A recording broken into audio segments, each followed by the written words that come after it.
Corporate শক্তির নগরায়ণ বাণিজ্যে বিধ্বস্ত যখন প্রকৃতি, সেখানে গাছে পেরেক মেরে ফেস্টুন টাঙানো, এজন্য প্রকৃতির কফিনে আরেকটি পেরেক ঠোকা শামিল।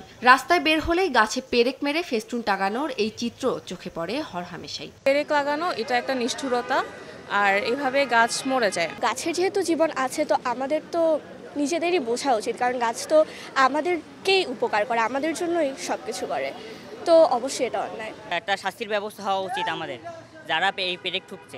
এদিকে গাছের সঙ্গে এই নির্মম আচরণ বন্ধ করতে রাজধানীর ধানমন্ডিতে পেরেক অপসারণের মাধ্যমে গাছ সুরক্ষা কর্মসূচির উদ্বোধন করেন পরিবেশ, বন ও জলবায়ু পরিবর্তন মন্ত্রণালয়ের উপদেষ্টা সৈয়দ রিজওয়ানা হাসান। তিনি বলেন, সুরক্ষা আইনে গুরুত্বের সঙ্গে সংযোজন করা হবে গাছে পেরেক লাগানোর বিষয়টি, রাখা হবে শাস্তির বিধান।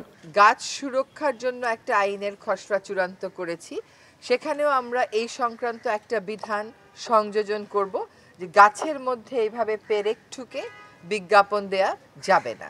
এটা আইনি বিধান হিসেবে যখন আসবে, তখন আমরা মনে করি যে দোষী ব্যক্তিদের এবং বিজ্ঞাপনদাতা যারা আছে তাদের বিরুদ্ধে আমরা ব্যবস্থা নিতে পারবো। অনুষ্ঠানে পরিবেশ উপদেষ্টা দুর্ঘটনা এড়াতে 31 নাইটে আতশবাজি ও ফানুস না উড়ানোর আহ্বান জানান। বলেন, সন্ধ্যার পর থেকে মাঠে নামবে মোবাইল কোর্ট।